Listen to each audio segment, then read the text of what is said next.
Hi everyone, my name is Charlie, and today I would like to talk about all of the books I read in October.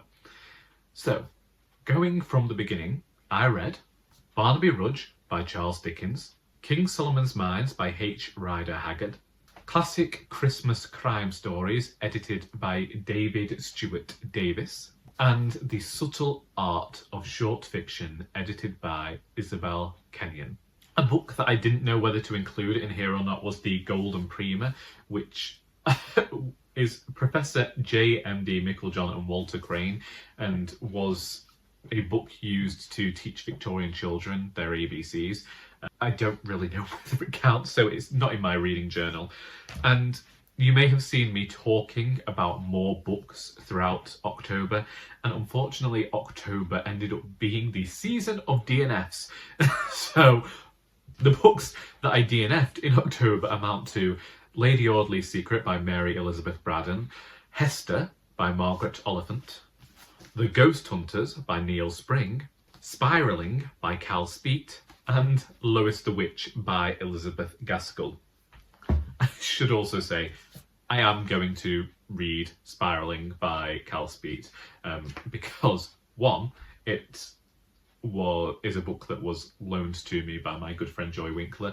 It was written by the grandson of a friend of hers, and I'm pretty confident it's set in Manchester. It's published by Harper North. Cal Speet is, I'm going to say a local, but a northerner at least. So I am going to read this one. It's just that it didn't get finished in October. The other books that I DNF'd for various reasons, and I'm going to talk about them.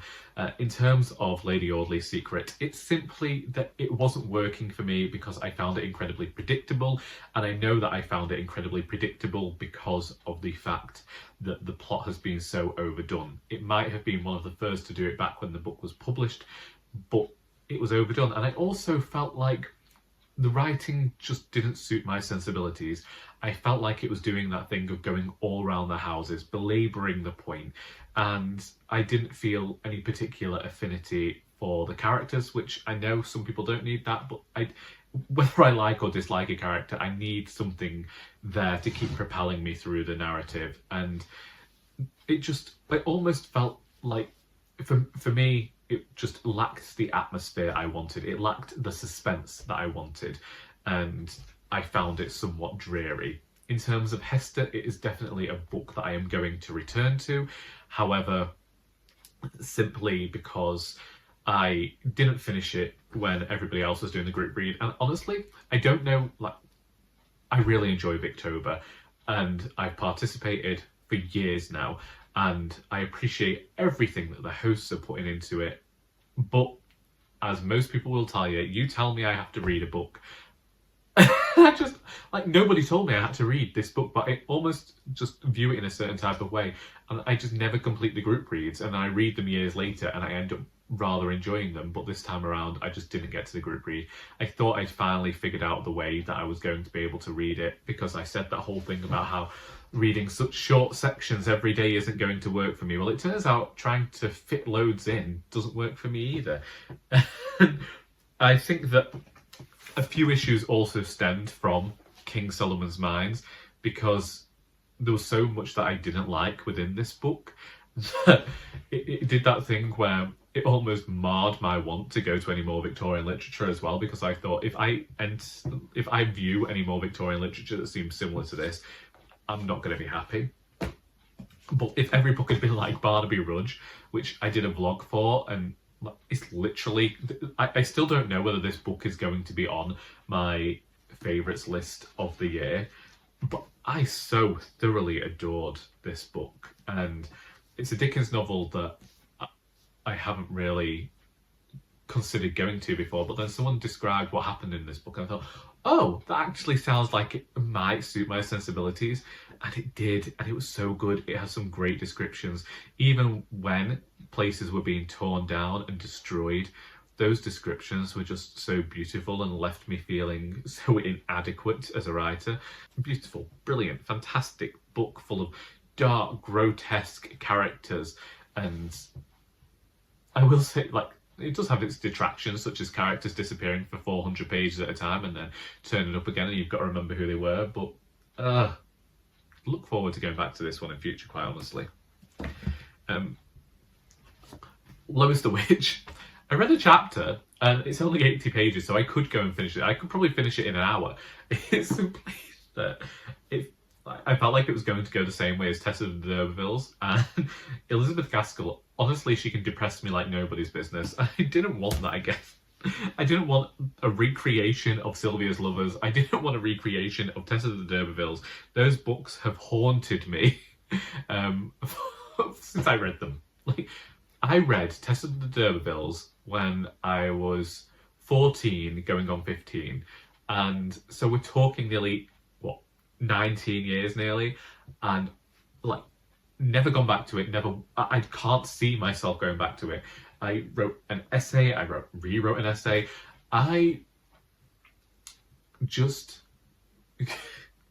I've been haunted by that book. I can remember it and remember just maybe it's that thing. Maybe it's like the lack of justice within the novel. Or like the way that justice worked in the novel just didn't work with my sense of the world. I don't know. But yeah, I felt like I was going to get something similar with Lois the Witch. I couldn't do it.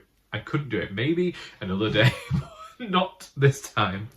And then I read 250 pages of The Ghost Hunters by Neil Spring. And for a book that claimed to be this really tense psychological horror about hauntings in the 1920s, it was really pitiful and bad, which sent me to classic Christmas crime stories because I just needed a palate cleanser. And there is a great story in here written by Peter Lovesey, which is characters who are in Rosemary and Thyme.